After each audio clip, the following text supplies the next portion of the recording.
إن الحمد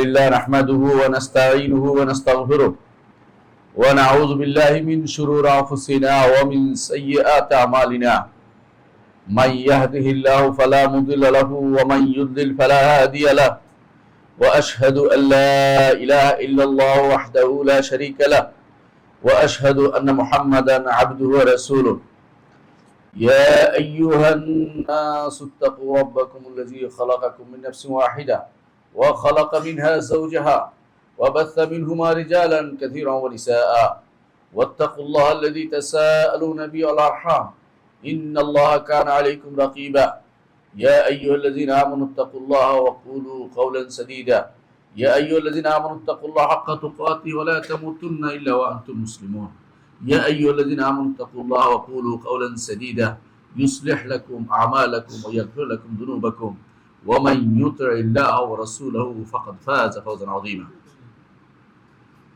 أما بعد فإن أصدق الحديث كتاب الله وخير الهدي هدي محمد صلى الله عليه وسلم وشر الأمور محدثاتها وكل محدثة بدعة وكل بدعة ضلالة وكل ضلالة في النار أيها الناس اتقوا الله وإن الله عز وجل أمركم بالتحلي بالتقوى وقال تعالى واتقوا الله ويعلمكم الله সম্মানিত মুসলিয়ানি کرام আমি আমার নিজেকে এবং আপনাদেরকে সকলকে তাকওয়া অবলম্বন করার অনুরোধ জানাচ্ছি।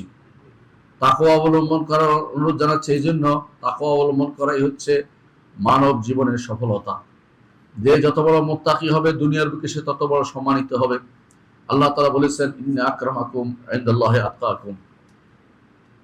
দ্বিতীয়ত, যে ব্যক্তি তাকওয়া অবলম্বন করতে পারবে যত বেশি তাকওয়া অবলম্বন করতে পারবে তত তাড়াতাড়ি জান্নাতে যেতে পারবে। আল্লাহ তাআলা কোরআনে কারীম বলে দিয়েছেন তিলকাল জান্নাতুল্লাতী নুরিসু মিন ইবাদিনা মান কানা তাকিয়া। এই জান্নাতের ওয়ারিশ আমরা করব আমাদের বান্দাদের মধ্যে যারা মুত্তাকি হবে। যতক্ষণ পর্যন্ত একজন মানুষ তাকওয়ার অধিকারী হতে না পারবে তার জন্য জান্নাতে যাওয়ার কোনো সুযোগ থাকবে না। তাকওয়ার অধিকারী হওয়ার অর্থই হচ্ছে গুনাহগুলিকে রেখে যেতে হবে এবং এমন সব কাজ করে যেতে হবে যা দিয়ে তাকওয়া অর্জন করা যায়। তাকওয়া অর্জন করার প্রথম রূপ হচ্ছে ঈমান বিল্লাহ, আল্লাহর উপর ঈমান আনতে হবে। তারপর অন্যান্য ন্যায় আমলগুলি করতে হবে। সম্মানিত মুসলিয়ানি کرام, তাকওয়ার মৌসুম একটি আমরা পার করেছি কিছুদিন আগে, রমাদান। মাঝখানে আমরা আরেকটি মাসে আমরা এরপর আমরা আরেকটি মাসে উপনীত হয়েছি, যেই মাসটি আরেকটি তাকওয়ার মাসের সূচনা, আরেকটি তাকওয়ার কাজের সূচনা। তাকওয়ার কাজটি হচ্ছে হজের কাজ। হজ নিঃসন্দেহে একজন মানুষকে মুত্তাকি বানিয়ে দেয়। কোরআনে কারীমে আল্লাহ তাআলা হজের কথা উল্লেখ করেছেন। বিস্তারিত হজ নামে একটি সূরা আল্লাহ তাআলা নাযিল করেছেন এবং সেখানে এত সুন্দরভাবে আলোচনা করেছেন যে একজন ঈমানদার যদি হজের আয়াতগুলো ঠিকমতো পড়ে তার ঈমান বর্ধিত হবে এবং তাকওয়া অর্জিত হবে এবং হজের কাজগুলি করার জন্য সে আগ্রহী হয়ে উঠবে। হজ কেন করবেন? হজ কেন করবেন এই প্রশ্নটি আমরা করি। এক নম্বর যে কারণে আপনি হজ করবেন সেটা হচ্ছে হজ আল্লাহ তাআলা আমাদের উপর ফরজ করে দিয়েছেন। হজ আল্লাহ তাআলা আমাদের উপর ফরজ করে দিয়েছেন। আল্লাহ তাআলা বলেছেন ওয়ালিল্লাহি আলান নাস হিজ্জুল বাইতি মান ইসতাতা ইলাইহি সাবিলা। ওয়ালিল্লাহি আলান নাস হিজ্জুল বাইতি মান ইসতাতা ইলাইহি সাবিলা। মানুষের উপর আল্লাহ তাআলা হজ করা ফরজ করে যে ব্যক্তি আল্লাহর ঘরে যেতে পারে, আল্লাহর ঘরে যে ব্যক্তি যেতে পারে তার জন্য হজকে ফরজ করে দিয়েছেন। তারপর বলেছেন ওয়ামান কাফারা, যে ব্যক্তি অস্বীকার করবে ফাইনাল্লাহু গানী, আল্লাহ তাআলা তার থেকে অবশ্যই অমুখাপেক্ষী। আল্লাহ তাআলা কারো মুখাপেক্ষী নয়। নিজের জন্যই আমরা হজ করব, আল্লাহকে জানিয়ে দেওয়ার জন্য নয়, মানুষকে জানিয়ে দেওয়ার জন্য নয়। আমাদের মধ্যে এই প্রবণতা অবশ্যই বন্ধ করতে হবে যে একমাত্র আল্লাহ ছাড়া কারো জন্য আমি হজ করতেছি না। এজন্য আল্লাহ তাআলা বলছেন ওয়ালিল্লাহি, আল্লাহর জন্য যেন হয় হিজ্জুল বাইতি মান ইসতাতা ইলাইহি সাবিলা। হজ হচ্ছে ইসলামের রোকনগুলি একটি রোকন। একটি ঘর যেমন কিছু পিলারের উপর থাকে, ইসলামের এরকম 5টি পিলার আছে। 5টি পিলার একটি পিলার হচ্ছে হজ। এজন্য রাসূলুল্লাহ সাল্লাল্লাহু আলাইহি ওয়াসাল্লাম বলেছেন বুনিয়াল ইসলামু আলা খামসিন, ইসলামকে 5টি পিলারের উপর রাখা হয়েছে। প্রথম হচ্ছে শাহাদাতু আল্লা ইলাহা ইল্লাল্লাহ ওয়া আন্না মুহাম্মাদুর রাসূলুল্লাহ, সাক্ষী যেটাকে বলে শাহাদাত বলে, আল্লাহ ইলাহা ইল্লাল্লাহ ওয়া আন্না মুহাম্মাদুর রাসূলুল্লাহ, আল্লাহ ব্যতীত সত্য কোনো ইলাহ নেই এবং মুহাম্মদ আল্লাহর রাসূল। ওয়া ইকামিস সালাহ, সালাত কায়েম করা, যাকাত প্রদান করা, সওম, রমাদানে সওম রাখা এবং আল্লাহর ঘরের হজ করা, যে ব্যক্তি সেখানে যাওয়ার সক্ষমতা রাখে। পাঁচটি হচ্ছে রোকন। ইসলামের সবচেয়ে পাঁচটি জিনিস সবচেয়ে গুরুত্বপূর্ণ। তার মধ্যে প্রথমটি হচ্ছে ঈমান বিল্লাহ, যেটা প্রথমে বলা হয়েছে, সেটা হচ্ছে কালিমা। সেটা কালিমা যদি শুদ্ধ হয় বাকিগুলো শুদ্ধ হবে, কালিমা যদি শুদ্ধ না হয় বাকিগুলি অবশ্যই বাতিল হয়ে যাবে। কালিমা শুদ্ধ হওয়ার পরে বাকিগুলি মৌসুমি। কোনটা আছে সলাৎ, যেমন প্রতি বছর প্রতিদিনে পাঁচবার ঠিক অনুরূপ ভাবে বছরে একবার আমাদেরকে সওম পালন করতে হয়, একবার যাকাত দিতে হয়, আর হজ বছরে একবার করতে হয়। কিন্তু সলাৎ আমাদেরকে প্রতিদিনই পাঁচবার পালন করতে হয়। কিন্তু প্রতি মুহূর্তে আমাদেরকে কালেমার মর্যাদাকে সমুন্নত করতে হয়, কলেমাকে রাখতে হয় অন্তরে, মুখে, এবং কলেমাকে কর্মকাণ্ডে সেটার যে চাহিদা সেটা পূরণ করতে হয়। এই জন্য ইসলামের রোকনের মধ্যে সর্বশ্রেষ্ঠ রোকন হচ্ছে কালিমা। এরপরে বাকিগুলোর মধ্যে কোনটাকে প্রাধান্য দিবেন সেটা অবস্থা অনুসারে, যার আল্লাহ তাআলা সামর্থ্য দিয়েছে তার জন্য হজকে প্রাধান্য দেওয়া উচিত। কারণ গুনাহ মাফের একটা বিশাল সুযোগ হচ্ছে হজ। সুতরাং হজ যার সামর্থ্য আছে তার উপর আল্লাহ তাআলা ফরজ করে দিয়েছেন, সবার উপর করেন নাই। সামর্থ্য রাসূলুল্লাহ সাল্লাল্লাহু আলাইহি ওয়াসাল্লামের বাণীতে সামর্থ্য বুঝিয়েছেন তিনি। সামর্থ্য হচ্ছে আযাদ ওয়ার রাহিলা। আযাদ ওয়ার রাহিলা, পাথেয় এবং বাহন। পাথেয় এবং বাহন দুইটা জিনিস, দুইটাই, একটা হচ্ছে কিভাবে যাবেন, একটা হলো কি খরচ করে যাবেন। দুইটা জিনিসই আপনার দরকার। এটার সাথে বর্তমানে যুক্ত হয়েছে সুস্থতা। আগেও সেটা ছিল, কিন্তু আগেও সেটা মানুষ অন্তত ইয়াতে উঠে যেতে পারতো, যে বসতে পারলে হয়তো মক্কা পৌঁছে যেত। এখন অনেক কিছু চেক আপ লাগে, অনেক কিছু করার পরে সে বুঝে যেতে পারে। অনেক অবস্থা অনেক কঠিন হয়ে গেছে, সেজন্য স্বাস্থ্য এর সাথে জড়িত। যে স্বাস্থ্য যদি খারাপ থাকে তার হজ ফরজ না, কিন্তু অর্থ যদি তার থাকে, স্বাস্থ্য খারাপ হয়ে গেছে, আগে তার হজ ফরজ হয়ে গেছিল, তাহলে সে কিন্তু হজ করাতে হবে না, সে গুনাহগার হবে। একজন মানুষের হজের সামর্থ্য আছে। সামর্থ্য কাকে বলে? অনেকে অনেক জমি জমা আছে কিন্তু আর্থিক কোনো সঙ্গতি নেই, জমি বিক্রি করে হলো তাকে হজে যেতে হবে। কিন্তু এমন জমি যেখানে সে অবস্থান করে, যেখানে শুধু থাকে, সেটা এর দ্বারা উদ্দেশ্য নয়। বাড়তি জমি, যেটা তার নিজস্ব খরচের উপরে বাড়তি জমি আছে, সেটাকে বিক্রি করে হলো যেতে হবে। অনেকের দোকান আছে, অনেকের চাকরি আছে, সেগুলিতে অনেক আয় হয়, যে আয়ের মাধ্যমে সে জমা করলে হজ করতে পারে, তারপর হজ ফরজ হয়ে গেছে। সুতরাং হজ অনেকের উপরে ফরজ হয়ে আছে, আমরা অনেকেই জানি না।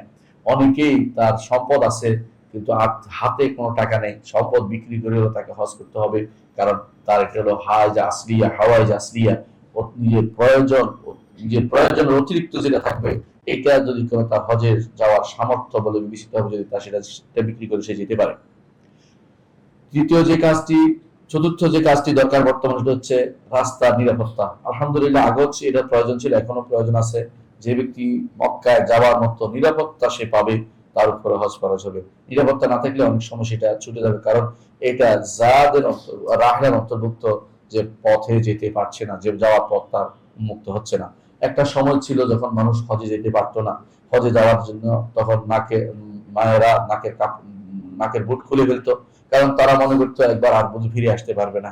আল্লাহ তাআলা সেই অবস্থা থেকে আমাদেরকে উন্নতি দিয়েছেন। মালিক আব্দুল আজিজ রহমতুল্লাহ আলী তিনি এসে ঘোষণা করেছিলেন, কোন এলাকায় যদি কোনো হাজি লুট হয়, সেই এলাকার গোত্রপতিকে আমি হত্যা করব। সেই ঘোষণার পর থেকে আজ পর্যন্ত নিরাপত্তার সাথে মানুষ হজ করছে। এর আগে আহমদ শওকী মিশরের যে কবি ছিলেন, তিনি আস্তানাতে লিখেছিলেন, অর্থাৎ তুরস্কের খলিফার কাছে লিখেছেন, তখনকার যিনি রাষ্ট্রপ্রধান তাকে লিখেছিলেন যে আমাদেরকে হজের ব্যবস্থাপনা করে দেন, কিন্তু তারা সেটা করতে পারেনি, কারণ তারা আল্লাহর বিধানকে দূরে রেখেছিল। মালিক আব্দুল্লাহ রহমতুল্লাহ আলী এসে তিনি আল্লাহর বিধানকে প্রবর্তন করেছেন। সেই জন্য হজ এখন নিরাপত্তার সাথে, এখন নয় শুধু, তারপর থেকে আজ পর্যন্ত নিরাপত্তার সাথে হজ করা যাচ্ছে। আলহামদুলিল্লাহ, এটা আল্লাহর একটা বড় নেয়ামত। এটা মানুষ এখন পর্যন্ত উপলব্ধি করছে না বলেই আজ আমরা না জেনে মূর্খের মতো আচরণ করছি। বিভিন্ন ভাবে আমরা কোনো রাষ্ট্রপ্রধানের জন্য আমরা খারাপ ব্যবহার করছি। এগুলি যদি কোনো আমাদের দেশ থেকে অন্য দেশে যায় এবং সেগুলি তাদের নজরে পড়বে না তা নয়, বিশেষ মানুষ রেখে উঠিয়ে দেওয়ার জন্য অবস্থান করছে, আপনাদের স্বগোত্রীয় বন্ধুরা সেখানে অবস্থান করছে, সেগুলো তুলে ধরবে এবং এরপরে আমাদের সাথে আরব দেশের সম্পর্ক খারাপ হবে। আমাদের যে সমস্ত ভাইরা বিদেশে অবস্থান করে তাদেরকে জোর করে পাঠিয়ে দেওয়া হবে, এটা কোনোদিন সুখকর হবে না। একজন মানুষ আপনার দেশে কি সমস্যা সেটা আপনি চিন্তা করুন, আরেক দেশে নিয়ে কোনো রাষ্ট্রপ্রধান নিয়ে আপনার আচরণ কখনো ভালো হতে পারে না। এই আচরণগুলি অবশ্যই আপনাকে এগুলির জন্য আরেকজনের ক্ষতির কারণ হবে, আপনাকে এর জন্য আল্লাহর কাছে জবাবদিহি করতে হবে, কারণ আপনি এগুলি নিয়ে মানুষকে ক্ষতিগ্রস্ত করেছেন। ওয়াল্লাযিনা, কোরআনে কারীম আল্লাহ তাআলা বলেছেন, ওয়াল্লাযিনা ইউযুনাল মুমিনিনা ওয়াল মুমিনাতি বিগাইরি মাকতাসাবু ফাকাদ ইহতামালু বুহতানা ওয়া ইসমান মুবিনা। যারা ঈমানদার নারী পুরুষকে বিনা কারণে কষ্ট দেয়, আল্লাহ তাআলা বলেছেন ফাকাদ ইহতামালু বুহতানান, অপবাদ দিয়েছে এবং তারা বড় ধরনের গুনার কাজ করেছে। আর যারা আপনার আচরণের কারণে তথাকথিত আপনি বিভিন্ন রকমের নাটক নকল করে বিভিন্ন রকমের অপমানজনক কথা দিয়ে আপনি যদি কোনো আরব রাষ্ট্র, বিশেষ করে সৌদি সরকারের বিরুদ্ধে কোনো আচরণ করে থাকেন, আপনি অপেক্ষা করুন। আপনার প্রত্যেকটি আচরণের কারণে মানুষ যদি ক্ষতিগ্রস্ত হয়, ইমানদাররা ক্ষতিগ্রস্ত হয়, মুসলিম বিশ্বের মানুষরা ক্ষতিগ্রস্ত হয়, বাংলাদেশের ইমানদাররা ক্ষতিগ্রস্ত হয়, যারা ওখানে কাজ করছে তারা ক্ষতিগ্রস্ত হয়, প্রত্যেকটি গুনাহ আপনাকে বহন করতে হবে। সুতরাং আপনি মনে রাখবেন, এমন কোনো কাজ করবেন না যেটা তাওহীদের রাষ্ট্রের বিরুদ্ধে যায়। তাওহীদের রাষ্ট্র একমাত্র এখনো যত রকমের গুনাহ করতেছে, আপনি গুনাহ চিন্তা করতেছেন, তাওহীদ নাই আপনার দেশে চিন্তা করতেছেন না। গুনাহ করলেও তাওহীদ সেখানে আছে, সেখানে একটা ড্রাইভারের যে তাওহীদ আছে, আপনার দেশের আলেমেরও সে তাওহীদ নাই। আপনি ভালো করে খেয়াল করে দেখবেন, তাও একটা ড্রাইভারও আপনাকে মাথা ঝুঁকিয়ে সালাম দিতে আপনাকে দিবে না। আচ্ছা, আপনার দেশের হুজুর মনে করে মাথা ঝুঁকিয়ে সালাম না করলে ছেলে বেয়াদব হয়ে গেছে মনে করে। তাহলে বুঝতে হবে আপনাকে কোথায় ঈমান আছে। ঈমানের জায়গাতে মাঝে মধ্যে বিভিন্ন রকমের শয়তানি ওয়াসওয়াসা থাকবেই, কর্মকাণ্ড থাকবেই, কিন্তু কখনো সেটা আপনার দেশের মতো শিরকের আখড়া সেখানে পরিণত হয়নি। সুতরাং আপনার তাদের সমালোচনা আগে নিজের দিকে তাকাবেন। আপনি নিজের দিকে না তাকিয়ে আপনি শয়তানের দোষর হওয়ার জন্য এই সমস্ত প্রপাগান্ডা এবং কর্মকাণ্ড করে চলেছেন। সুতরাং এই নিরাপত্তাকে অবশ্যই আপনাকে সম্মান করতে হবে। আরব দেশের মতো নিরাপদ জায়গা পৃথিবীর কোথাও আর নাই। যতটুকু আছে অতটুকু সেখানে আছে। সুতরাং সৌদি আরবের নিরাপত্তা নিয়ে প্রশ্ন তোলার কোনো অধিকার আপনার নেই। এবং যদি সেখানে এই শয়তানগুলো ক্ষমতায় আসে, তথাকথিত গণতন্ত্রপন্থী, তথাকথিত বিভিন্ন রকমের যারা এই প্রতিবাদ তন্ত্র চালু করেছে, বিভিন্ন রকমের ষড়যন্ত্র চালু করেছে, মিছিল চালু করেছে, মিটিং চালু করেছে, এই লোকগুলো যদি সেখানে ক্ষমতায় আসে, হাজিদের হজ ব্যাহত হবে। হাজিরা ঠিক মতো হজ করতে পারবে না, তাদের সম্পদ কুক্ষিগত করবে কিছু মানুষের, এবং মানুষদেরকে সেখানে ক্ষতিগ্রস্ত করবে, কোনো সন্দেহ নেই। মনে রাখবেন, সৌদি সরকার আজ যেটা করছে এটা আগেও করে যাচ্ছে। এখন পর্যন্ত হাজিদের খেদমতে তাদের যে অপরিসীম চেষ্টা করে যাচ্ছে, এটা অবশ্যই প্রশংসনীয় ব্যাপার। যদি কেউ এটা শুকরিয়া আদায় না করে, অবশ্যই সেটা কুফরি হবে। এবং যে ব্যক্তি কুফরি করবে, যে ব্যক্তি শুকরিয়া না করে কুফরি করবে, তার পরিণাম কোনোদিন ভালো হতে পারে না। সম্মানিত মুসলিয়ান ইকরাম, যেটা বলছিলাম যে একজন আমনুত তারিক, নিরাপত্তা, রাস্তাঘাটে নিরাপত্তা সেখানে যেভাবে দেয়া আছে, হ্যাঁ দু চারটা ঘটনা ঘটবেই, এটাকে মূল কোনো অবস্থানে এটাকে বিচার করা যাবে না যে এই তো নিরাপত্তা পৃথিবীর কোথাও এখন আছে কিনা আমার জানা নেই। আর পঞ্চম যে শর্তটা আলেমরা করছে, সেটা হচ্ছে একজন নারীর জন্য মাহরাম থাকতে হবে। মাহরাম ছাড়া কোনো নারীর হজ করা জায়েজ নেই। কোনো নারীর জন্য মাহরাম ছাড়া সফর করা জায়েজ নেই, হজ করাও জায়েজ নেই। রাসূলুল্লাহ সাল্লাল্লাহু আলাইহি ওয়াসাল্লামের সময় এক এক লোক বলেছে, ইয়া রাসূলুল্লাহ, এক সাহাবী বলে, ইয়া রাসূলুল্লাহ, আমার নাম জিহাদে লেখা হয়েছে, আমার স্ত্রী হজে রওনা হয়েছে। রাসূলুল্লাহ সাল্লাল্লাহু আলাইহি ওয়াসাল্লাম বললেন যে যাও, তুমি তোমার স্ত্রীর সাথে হজ করো। অর্থাৎ তিনি এটাকে গুরুত্ব দিলেন যে কারণ স্ত্রীর নিরাপত্তা খুবই গুরুত্বপূর্ণ। হজ জিহাদের গুরুত্বপূর্ণ হচ্ছে পরে, আগে গুরুত্বপূর্ণ হচ্ছে নিজের পরিবারকে রক্ষা। সেই জন্য অবশ্যই মনে রাখতে হবে যে স্ত্রীকে বিনা মাহরামে হজে পাঠাতে পারবেন না, মেয়েদেরকে বিনা মাহরামে হজে পাঠাতে পারবেন না। যত জনে যত কথা বলুক, অমুক সরকার তো ছাড় দিয়েছে, আমাদের সরকার তো ছাড় দেয়, সমস্ত ছাড় আল্লাহর কোরআন এবং রাসূলের হাদিস বিরোধী, এই জন্য এগুলিকে গ্রহণ করা যাবে না। কোনোভাবেই কোনো নারীকে মাহরাম ব্যতীত সফরের জন্য ছাড়া যাবে না। যদি যায় সেটা গুনার কাজ হবে। এটা কেউ করতে, কোনো ব্যক্তি যদি করে, কোনো ট্রাভেল এজেন্সি যদি করে, তিনি গুনার কাজ করবে। কারো কোনো বক্তব্য নিয়ে সেটা করা যাবে না যতক্ষণ পর্যন্ত ওলামা, যারা আলেম দ্বীন যারা বলছে, তাদের কোনো বক্তব্য সেখানে পেশ করতে না পারবে। আমাদের শেখ বিন বাজ রহমতুল্লাহ আলী, বিন উসাইমিন সহ বড় বড় ওলামারা কোনোদিনই এটাকে অনুমোদন করেন না যে একজন নারী বিনা মাহরামে হজ করবে, সেটা কখনো হতে পারে না। সুতরাং হজের ব্যাপারে আমাদের গুরুত্ব দিতে হবে। হজের গুরুত্ব বিষয়ে শুধু একটুকুই বললাম যে আল্লাহ সেটা ফরজ করে দিয়েছেন। কয়েকটি গুরুত্ব আমি ফজিলত উল্লেখ করবো, যে ফজিলতের মাধ্যমে হজের গুরুত্ব প্রকাশ পায়। এক নম্বর হচ্ছে, রাসূলুল্লাহ সাল্লাল্লাহু আলাইহি ওয়াসাল্লাম বাণীতে বর্ণিত হয়েছে, তিনি বলেছেন যে হজ হচ্ছে উত্তম আমল সমূহের একটি। আমি উত্তম আমল সমূহের একটি বলেছি কারণ প্রথম হচ্ছে আল্লাহর উপর ঈমান, উত্তম আমল। ঈমান একটি আমল, রাসূলুল্লাহ সাল্লাল্লাহু আলাইহি ওয়াসাল্লাম হাদিস। আমাদের সমাজে প্রচলিত আছে ঈমান আমল না, ঈমান এবং আমলের মধ্যে তারা বিরোধ তৈরি করে। নাউযুবিল্লাহি মিন যালিক।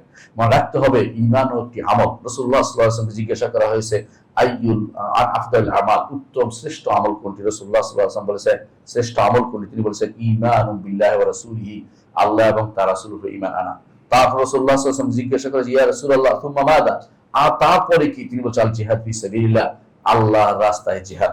তারপর বলা সুম্মা মাযা, তারপর কি? তিনি বলেছেন হজ্জুম মাবরুর, অর্থাৎ যে হজ আল্লাহর দরবারে কবুল হয়েছে সে হজটি হচ্ছে উত্তম আমল। মুত্তাফাকুন আলাইহি, বুখারী মুসলিম হাদিসটি বর্ণিত হয়েছে। অন্য বর্ণনায় এসেছে রাসূলুল্লাহ সাল্লাল্লাহু আলাইহি ওয়াসাল্লাম বলেছেন উত্তম নেক আমল হচ্ছে ঈমানুন বিল্লাহি ওয়াহদাহু, একমাত্র আল্লাহর উপর ঈমান আনা, অর্থাৎ আল্লাহর উপর ঈমান আনা, আল্লাহর উপর ঈমান আনা, তিনি এক, তিনি সত্যতে আল্লাহ তাআলার উপর ঈমান আনা।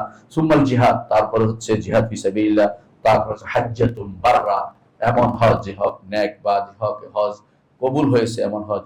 তাফদুলু সাইরা আমাল, এই হজটি সমস্ত আমলের উপরে শ্রেষ্ঠ বলে বিবেচিত হবে। কামা বাইনা মাত্রা শামসি ইলা মাগরিবিহা, সূর্যের পূর্ব দিক থেকে পশ্চিম দিক যত দূরত্ব, এত বড় বেশি দূরত্ব নিয়ে শ্রেষ্ঠ হবে যে হজটি আল্লাহর দরবারে কবুল হয়েছে সে হজটি। ইমাম আহমদ হাদিসটি বর্ণনা করেছেন। এর অর্থ হচ্ছে প্রথম বৈশিষ্ট্য হচ্ছে, প্রথম গুরুত্ব হচ্ছে যে হজ হচ্ছে শ্রেষ্ঠ আমলের একটি। দ্বিতীয় হচ্ছে হজের পরিণতি হচ্ছে জান্নাত। যদি হজ কবুল হয়ে যায় সেটার পরিণতি হচ্ছে জান্নাত। আবু হুরায়রা রাদিয়াল্লাহু আনহু থেকে বর্ণিত, তিনি বলেন রাসূলুল্লাহ সাল্লাল্লাহু আলাইহি ওয়াসাল্লাম বলেছেন ওয়াল হজ্জুল মাবরুর লাইসা লাহু জাযাউন ইল্লাল জান্নাহ, যে হজ মাবরুর মাকবুল হজের পরিণতি জান্নাত ব্যতীত আর কিছুই নয়। সুতরাং জান্নাত ব্যতীত আর কিছু নয়। এর অর্থ হচ্ছে জান্নাতে যেতে চাই আমরা সবাই, আমাদের মূল উদ্দেশ্য জান্নাতে যাওয়া। যত কিছুই করি যদি পরিণতি জান্নাত না হয় কোনো লাভ নেই দুনিয়াতে। জান্নাত যদি একটা পরিণতি আমাদের পাওয়ার সুযোগ আছে হজের মাধ্যমে, সুতরাং হজকে গুরুত্ব দিয়ে আদায় করবে যে জান্নাতে যাবো।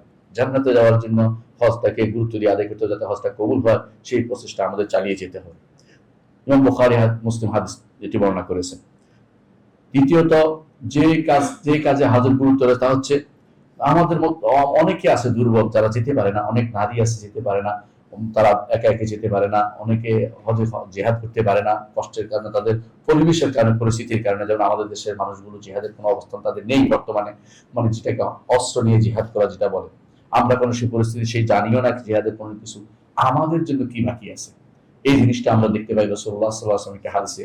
আয়েশা রাদিয়াল্লাহু আনহা বলেন, ইয়া রাসূলুল্লাহ, হে আল্লাহর রাসূল, নারাল জিহাদ আফদাল আমাল, আমরা দেখতে পাচ্ছি আমি যে জিহাদ হচ্ছে শ্রেষ্ঠ আমল, শ্রেষ্ঠ আমল। আফালা নুজাহিদ, আমরা কি জিহাদ করব না? আয়েশা রাদিয়াল্লাহু আনহা, সুবহানাল্লাহ, উম্মতের মধ্যে শ্রেষ্ঠ ফাকিহা, উম্মতের মধ্যে শ্রেষ্ঠ ফাকিহা, যার চেয়ে বড় ফকিহ উম্মতের মধ্যে এখনো দেখা যায়নি। ফাকিহা, তিনি বলেন সিদ্দিকা বিনতে সিদ্দিক, সিদ্দিকের মেয়ে সিদ্দিকা। রাসূলুল্লাহ সাল্লাল্লাহু আলাইহি ওয়াসাল্লামের কাছ থেকে সকালে বিকালে সারাদিন তিনি শুধু ইলমের চর্চায় তিনি ছিলেন। তিনি জিজ্ঞাসা করছেন, ইয়া রাসূলুল্লাহ, আল্লাহর রাস্তায় কি জিহাদ করব না? আমাদের জিহাদে তো অনেক সওয়াব। রাসূলুল্লাহ সাল্লাল্লাহু আলাইহি ওয়াসাল্লাম বলেছেন, লাকুন্না আফদালুল জিহাদ হজ্জুম মাবরুর, তোমাদের জন্য শ্রেষ্ঠ জিহাদ হচ্ছে মাবরুর হজ। নারীদের জন্য শ্রেষ্ঠ জিহাদ হচ্ছে মাবরুর হজ। আমাদের সমাজে আজ দেখা যায় ওই কোর্ট থেকে উড়ে এসে আমেরিকা থেকে, লন্ডন থেকে মেয়েরা যাচ্ছে বিভিন্ন জায়গায় জিহাদ করতে, এবং শেষ পর্যন্ত পেট কুড়ির পা কুড়ে নিয়ে যাচ্ছে। কি নিয়ে যাচ্ছে? কোন হারামে লিপ্ত হচ্ছে? কিভাবে সফর করছে? এগুলি কে শিক্ষা দিল? এগুলি সবগুলো হচ্ছে তথাকথিত সন্ত্রাসী পোলাপানের কাজ, এবং সন্ত্রাসী যারা নায়ক আছে এদেরকে আল্লাহর জন্য পাকড়াও করবেন যে তোমরা যে সমস্ত এলম ব্যতীত ফতোয়া দিয়েছো, এর মাধ্যমে কত মানুষকে তোমরা বিভ্রান্ত করেছো। এরা মানুষকে বিভ্রান্ত করেছে। নারীদের উপরে শরীয়তে এই জাতীয় জিহাদ খরচ করেনি। নারীদের উপরে জিহাদের সর্বোচ্চ স্তর দিয়েছে লাকুন্না আফদালুল জিহাদ, তোমাদের জন্য শ্রেষ্ঠ জিহাদ হচ্ছে হজ্জুম মাবরুর, অর্থাৎ যে হজ আল্লাহর দরবারে কবুল হবে সেই হজ যদি করতে পারো। ইমাম বুখারী হাদিসটি বর্ণনা করেছেন। অন্য হাদিসে অন্য বর্ণনায় এসেছে ইমাম বুখারীর, লাকুন্না আহসানুল জিহাদ ওয়া আজমালু, তোমাদের জন্য আহসানুল জিহাদ, উত্তম জিহাদ ওয়া আজমালু, সুন্দর জিহাদ হচ্ছে হাল হজ, হজ্জুম মাবরুর, হজ হচ্ছে তোমাদের উত্তম জিহাদ নারীদের জন্য। অন্য বর্ণনায় এসেছে, ইমাম নাসাই বর্ণনায় এসেছে, সেটা আরো গুরুত্বপূর্ণ। তিনি বলেছেন জিহাদুল কবির, মুহাম্মদ রাসূলুল্লাহ সাল্লাল্লাহু আলাইহি ওয়াসাল্লাম বলেছেন জিহাদুল কবির, বড় মানুষের জিহাদ, ওয়াসগীর, ছোট মানুষের জিহাদ, ওয়াদাইফ, দুর্বল মানুষের জিহাদ, ওয়াল মারআ, এবং নারীর জিহাদ হচ্ছে আল হজ্জ ওয়াল উমরা, হজ এবং উমরা দুটিই তার জন্য জিহাদের সমতুল্য হবে। আমরা জিহাদ করে মরে যাচ্ছি, কিন্তু জিহাদ করার জায়গাটা খুঁজে পাচ্ছি না। আমাদের মতো মানুষ যারা আছি তারা জিহাদের নামে চিৎকার করে, কখনো কখনো মিছিল করে, কখনো কখনো মিটিং করে সারা দুনিয়া ফাটাই ফেলছি, কিছুই করিনি আমরা। আসলে এরপরে ঠান্ডা হয়ে গেছি দেখানোর জন্য। শোয়া খুবই খারাপ জিনিস। যদি কিছু করতে পারেন সেটা আল্লাহর দরবারে একান্তে করেন, দেখানোর জন্য করবেন না। আপনারা যে মিছিল মিটিং করে দুনিয়া আজকে করে দিয়েছেন, খবর দিয়ে দিয়েছেন আমরা এই করি সেই করি, আসলে তো কিছুই করেন নাই। এটার মাধ্যমে আপনাদের রাজনৈতিক কোনো ফায়দা হাসিল হতে পারে, দুনিয়ার কোনো উদ্দেশ্য সাধন হতে পারে, লোক দেখানো ভালো কাজ করে থাকতে পারেন, এটা আল্লাহর দরবারে কবুল হবে কিনা আপনার নিজেকে প্রশ্ন করুন যে আসলে কতটুকু এর মাধ্যমে আমি বিভিন্ন রকম আমাদের ভাইদের, নির্যাতিত ভাইদের পাশে দাঁড়িয়েছি। নির্যাতিত ভাইদের পাশে দাঁড়াতে হলে আপনাকে 1000 কোটি টাকা নিয়ে বসে থাকতে হবে না, আপনার টাকা সব সেখানে দেওয়ার ব্যবস্থা করুন, সেখানে বিল্ডিং করে দেন, সেখানে খাবার ভালো করে ব্যবস্থাপনা করে দিন। এটা প্রত্যেকটি মানুষ যদি সেভাবে দাঁড়াতে পারেন, এটা হবে সত্যিকার অর্থে আপনার করণীয় কাজ। এইটা না করে রাস্তাঘাট বন্ধ করে দুনিয়ার সমস্ত লং মার্চ করে কোন রকমের আপনি ফায়দা অর্জন করতে পারবেন না। এগুলি শয়তানের দোষরের কাজ ছাড়া কিছুই নয়, এগুলি তাদের শিখানো জিনিস যারা কাফেররা আপনার উপর প্রভাব বিস্তার করে বসে আছে, সেই জন্য তারা শিখিয়ে দিয়েছে, আপনি সেটা করেছেন। এর আগে মুহাম্মদুর রাসূলুল্লাহ সাল্লাল্লাহু আলাইহি ওয়াসাল্লাম সাহাবীরা সেটা করেননি, আবু বকর, ওমর, ওসমান, আলী সেটা করেননি, তাবেঈরা সেটা, ইমামরা সেটা করেননি, কোনোদিনই সেটা করেননি। তাদের সময় এরকম বাইতুল মাকদেস অন্যদের হাতে চলে গেছে, 50,000 লোককে এর আগেই খ্রিস্টানরা মেরেছে, কিন্তু এই পদ্ধতি অবলম্বন করার নীতি তখনকার সময় ছিল না। আপনি যদি কোনো সেটা করে থাকেন তাহলে আপনি ভুল করেছেন, যে আপনাকে স্বীকার করতেই হবে। এর বাইরে আপনি যদি কোনো মনে করেন যে আমি ভালো করেছি, তো আপনার সুখ মনে মনেই থাকবে, এটা কোনোদিন ভালো কিছু হবে বলে বিশ্বাস করার কোনো সুযোগ নেই। কারণ যেই নীতি মুহাম্মদ রাসূলুল্লাহ সাল্লাল্লাহু আলাইহি ওয়াসাল্লাম দেন না, সেটা কোনোদিনই সঠিক নীতি হতে পারে না। মুহাম্মদ রাসূলুল্লাহ সাল্লাল্লাহু আলাইহি ওয়াসাল্লাম আমাকে যেই পদ্ধতি শিখিয়ে দেন নাই, কিয়ামত পর্যন্ত সেটা দিন হবে না। এই জন্য ইমাম মালিক রাহমাতুল্লাহি আলাইহি বলেছেন, যার উপরে সাহাবায়ে কেরাম ছিলেন না, কিয়ামত পর্যন্ত সেটা দিন হতে পারে না। আপনার বাতিলের শিখিয়ে দেওয়া পদ্ধতির উপরে যদি আপনি জীবনকে গড়ে তোলেন, ওই বাতিলের এই পদ্ধতি আপনার জন্য এক সময় বিপদের কারণ হবে। আবার যদি আপনি কোনোদিন ক্ষমতা যান, আপনার বিরুদ্ধে বাতিলের লং মার্চ করবে, আপনি এর বিরোধিতা করতে পারবেন না, আপনি একবার হালাল একবার হারাম করতে পারবেন না। আপনার এই পদ্ধতি সারা জীবনে হারাম থাকবে, আগেও হারাম ছিল, এখনই হারাম। লং মার্চ শরীয়তে অনুমোদিত নয়। এটা হচ্ছে মাওশতুনদের দেয়া নীতি, এটা আল্লাহ এবং তার রাসূলের দেয়া নীতি নয়। তথাকথিত গণতান্ত্রিক পদ্ধতি ইসলাম অনুমোদিত না। ওদের যে সমস্ত নীতি আপনি মনে করছেন ওরা দিছে বলে আমি নিচ্ছি, তা কিন্তু না। সব দিলেই নিতে হয় না, হালাল হলে নিতে হয়, হারাম হলে নিতে হয় না। খায়রুল হাদি হাদিউ মুহাম্মাদিন সাল্লাল্লাহু আলাইহি ওয়াসাল্লাম, যত উত্তম আদর্শ দেখিয়েছেন আমার নবী মুহাম্মদুর রাসূলুল্লাহ সাল্লাল্লাহু আলাইহি ওয়াসাল্লাম। সবচেয়ে খারাপ আদর্শ হচ্ছে যেটা শয়তানের যে আদর্শ, বা আল্লাহ রাসূল যেটা দেননি এবং যে পদ্ধতি চলতে তিনি বলেননি, সেই পদ্ধতি চলাই হচ্ছে সবচেয়ে নিকৃষ্ট আদর্শ। এটা বেদাত হবে, এতে কোনো সন্দেহ নেই। এই বিষয়ে আমাদেরকে অবশ্যই সাবধান থাকতে হবে। তৃতীয় যেই কারণে আমাদেরকে চতুর্থ যেই কারণে হজের গুরুত্ব বুঝতে হবে, তা হচ্ছে হজ আপনার গুনাহসমূহ ক্ষমা করে দেয়। হজ আপনার গুনাহসমূহ ক্ষমা করে দেয়। আবু হুরায়রা রাদিয়াল্লাহু আনহু বর্ণিত, তিনি বলেন, ক্বালা নবী সাল্লাল্লাহু আলাইহি ওয়াসাল্লাম, নবী সাল্লাল্লাহু আলাইহি ওয়াসাল্লাম বলেছেন, মান হাজ্জা, যে ব্যক্তি হজ করবে, ফালাম ইয়ারফুস ওয়ালাম ইয়াফসুক, কোন রকমের রাফাস করেনি। রাফাস তো অশ্লীল কাজ, যেটা অবৈধ নারী সম্পর্ক যেটাকে বলে, সেটা করেনি। ওয়ালাম ইয়াফসুক, এবং কোন গুনার কাজ করেনি, বড় ধরনের গুনার ফাসিকি কোনো কিছু করেনি। রাজা কায়াউমি ওয়ালাদাতু উম্মু, সেদিনের মতো সে ফিরে আসবে, যেমন যেদিন তার মা তাকে প্রসব করেছিল, তার মা তাকে জন্ম দিয়েছিল, সেদিন যেমন তার কোনো গুনাহ ছিল না, সেরকম সে ফিরে আসবে, সে হজ থেকে ফিরে আসবে। মুত্তাফাকুন আলাইহি, ইমাম বুখারী মুসলিম হাদিসটি বর্ণনা করেছেন। অন্য বর্ণনায় এসেছে, আমর ইবনে আস রাদিয়াল্লাহু আনহু যখন ইসলাম গ্রহণ করছিলেন, তখন তিনি বলেন, ইয়া রাসূলুল্লাহ, আমি ইসলাম গ্রহণ করব, তবে একটি শর্ত দেব। সেটা কি? আমার আগের গুনাহসমূহ যেন ক্ষমা হয়ে যায়। তিনি জানতেন না, কারণ তিনি ইসলাম গ্রহণ করতে যাচ্ছেন। তিনি ভয় পেয়েছেন যে আগে তো তিনি ইসলামের বিরুদ্ধে কত কাজ করেছেন, এজন্য তিনি শর্ত দিচ্ছেন যে আমার কি হবে, আমার আগের গুনাহ যেন ক্ষমা হয়ে যায়। রাসূলুল্লাহ সাল্লাল্লাহু আলাইহি ওয়াসাল্লাম তখন বলেছিলেন, আমা আলিমতা, তুমি কি জানোনি, ইন আন্নাল ইসলাম ইয়াহদু মা কানা ক্বাবলা, কেউ ইসলাম গ্রহণ করে তার পূর্বে সমস্ত গুনাহ তার ক্ষমা হয়ে যায়। ও আনাল হিজরাতা তাহদু মা কানা ক্বাবলা, অনুভাবে হিজরত যদি হয়, হিজরত অর্থ এই নয় যে মুসলিম দেশ থেকে কাফের দেশে বসে থাকবেন, সেটা না। হিজরত অর্থ হচ্ছে দুনিয়ার সমস্ত সম্ভোগ ত্যাগ করে মুসলিম দেশে কষ্টের জীবন যাপন করতে প্রস্তুত থাকা। আমরা আজ আমাদের এইখানে আছে অনেক শত শত মানুষ যারা আমেরিকা যেতে পারলে নিজের স্বার্থ উদ্ধার হয়েছে মনে করেন, নিজেকে অত্যন্ত সৌভাগ্যশালী মনে করেন, লন্ডন, আমেরিকা, অস্ট্রেলিয়া যেতে পারলে বিশাল কিছু মনে করেন। এটা হিজরত নয়, এটা হচ্ছে তানকিস, অর্থাৎ ইসলামকে উল্টে দিক ঘুরিয়ে দেয়া। ইসলাম বলে নিজের ঈমানকে রক্ষার জন্য আপনাকে হিজরত করতে হবে যে কোনো মুসলিম দেশের দিকে। বাংলাদেশে থেকেও আপনি ইসলামকে রক্ষা করতে পারেন, তা না করে পরিবারকে প্রতিষ্ঠা করার জন্য, সন্তানকে প্রবাহিত করার জন্য, সন্তানকে কাফের বানানোর জন্য, ভবিষ্যৎ প্রজন্মকে আপনি ধ্বংস করার জন্য কাফের দেশে আপনি চলে গেছেন। এটা হিজরত নয়, এটা হচ্ছে শয়তানের কারসাজি ছাড়া কিছুই নয়। এর পিছনে আপনি নষ্ট হয়েছেন, এটার মধ্যে আপনি শুধু গুনার ভাগী হবেন। যত গুনাহ করবে আপনার সন্তান, যত গুনাহ করবে ভবিষ্যৎ প্রজন্ম, সবগুলি আপনার কবরে যুক্ত হবে। আপনি কত বড় অপরাধ করেছেন আপনি বুঝতে পারছেন না। অথচ এর বিপরীতটা কত সুন্দর ছিল। আপনি যদি কাফের দেশ থেকে মুসলিম দেশে চলে আসতেন, কষ্টকর জীবন যাপন করতেন। দুনিয়ার জীবন খুব লম্বা নয়, 60 বছরের জীবন। সন্তানকে বুঝাতে পারতেন যে ইমান নিয়ে থাকা বড় গুনাহ, বড় সওয়াবের কাজ, ইমান চলে গেলে কিছুই থাকবে না, এটা যদি বুঝাতে পারতেন সন্তানকে, আপনি সত্যিকার হিজরত করতে পারতেন। আর হিজরত করলে কি লাভ? মুহাম্মদুর রাসূলুল্লাহ সাল্লাল্লাহু আলাইহি ওয়াসাল্লাম বলেছেন, ওয়া আন্নাল হিজরাতা তাহদুমু মা কানা ক্বাবলা, হিজরত আগের সমস্ত গুনাহগুলিকে ক্ষমা করে দেয়। অনুরূপে রাসূলুল্লাহ সাল্লাল্লাহু আলাইহি ওয়াসাল্লাম, ওয়া আন্নাল হাজ্জা, হজও ইয়াহদুমু মা কানা ক্বাবলা, আগের যত গুনাহকে ক্ষমা করে দেয়। সুতরাং একজন মানুষের হজের মাধ্যমে তার গুনাহ মাফের সুযোগ পাওয়া যায়। ইমাম মুসলিম হাদিসটি বর্ণনা করেছেন। পঞ্চম হজের গুরুত্ব হচ্ছে, সেটা হচ্ছে হজের মধ্যে আমরা সাধারণত উমরা করি। আর উমরাতে লাভটা কি? রাসূলুল্লাহ সাল্লাল্লাহু আলাইহি ওয়াসাল্লাম বলেছেন যে হাত্তা উমরা, কিন্তু উমরাও করে তার গুনাহ ক্ষমা হয়ে যায়। নবী সাল্লাল্লাহু আলাইহি ওয়াসাল্লাম বলেছেন, মান আতা হাযাল বাইত, যে কেউ এই ঘরে আসবে, ফালাম ইয়ারফুস, এবং রাফাস করবে না, অর্থাৎ অশ্লীল কোনো কাজে লিপ্ত হবে না, ওয়ালাম ইয়াফসুক, বড় ধরনের গুনাহ কাজে, ফাসিকি কাজে লিপ্ত হবে না, রাজা কাইয়াউমিল ওয়ালাদাতুহু উম্মুহু, যেদিন তার মা তাকে প্রসব করেছে সেদিনের মতো সে ফিরে আসবে। ইমাম মুসলিম হাদিসটি বর্ণনা করেছেন। বোঝা গেল যে উমরা থাকা উচিত। আমাদের সমাজে দেখা যায় অনেকে বদ্যি হজের জন্য যায়, এরপরে কাপড় নিয়ে বসে থাকে সারাদিন। কেন বদ্যি হজে উমরা করা যাবে না? কে এই সিদ্ধান্ত দিল? বদ্যি হজে কেন উমরা করা যাবে না? উত্তম হজ তো সেটাই যেটাতে জবে করা আছে। আপনি জবে করার জন্য আপনি এটা আগে থেকে শর্ত দেন, তার যাকে আপনি যে আপনাকে পাঠাচ্ছে যে আমি হজ উমরা উভয়টি করবো, যথেষ্ট হয়ে গেল। অথবা আপনি যদি কোনো সেই দিতে না চান, আপনি টাকা আপনার পকেট থেকে দিয়ে উমরাটা করেন। কেন করবেন না? কারণ আপনি করবেন এই জন্য যে হজের মধ্যে উত্তম হজ, যেমন আমরা আসবে সামনে আলোচনায়, উত্তম হজ হচ্ছে ওই হজটি যাতে কি আছে, জবাই আছে। সেটা না করে আপনি যদি শুধু হজ করেন, তাহলে আপনি এই সুযোগটা পাচ্ছেন না। হজ এবং উমরা উভয় আপনার গুনাহকে ক্ষমা করে। সুতরাং উমরা করার চেষ্টা করবেন। বদলি হজকে অবশ্যই আপনি তামাত্তু হজ করবেন। বদলির মধ্যে কোন রকমের কেরান অথবা কোন কেরানও করতে পারেন যদি আপনার সেটা সামর্থ্য বিনিয়োগ অবস্থান থাকে, কিন্তু শুধুমাত্র ইফরাত করার চিন্তা করবেন না।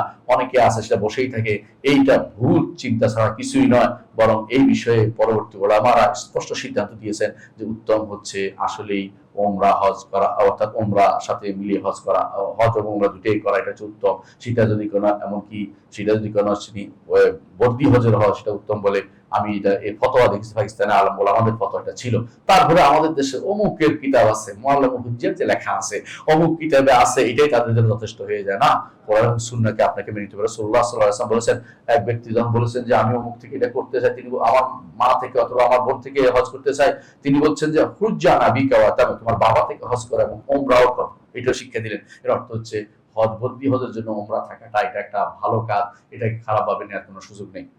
ষষ্ঠ যে উপকারিতা আছে তা হচ্ছে হজ এবং উমরা আমাদেরকে অভাব মুক্ত করে দিবে। অনেকের কাছে মনে করছেন অভাব শুধু অর্থ ছাড়া, অর্থ থাকলেও মানুষের অভাব থাকে, অর্থ না থাকলেও মানুষ কিন্তু অনেক সময় অমুখাপেক্ষী হয়ে যায়। হজ উমরা যদি কেউ করে তখন তার মধ্যে এমন প্রবণতা আসে, সেটা হচ্ছে যে মনে করে যে আমি আল্লাহর জন্য নিজেকে সঁপে দিচ্ছি। তখন তার মধ্যে আর অভাব বোধটা কাজ করে না।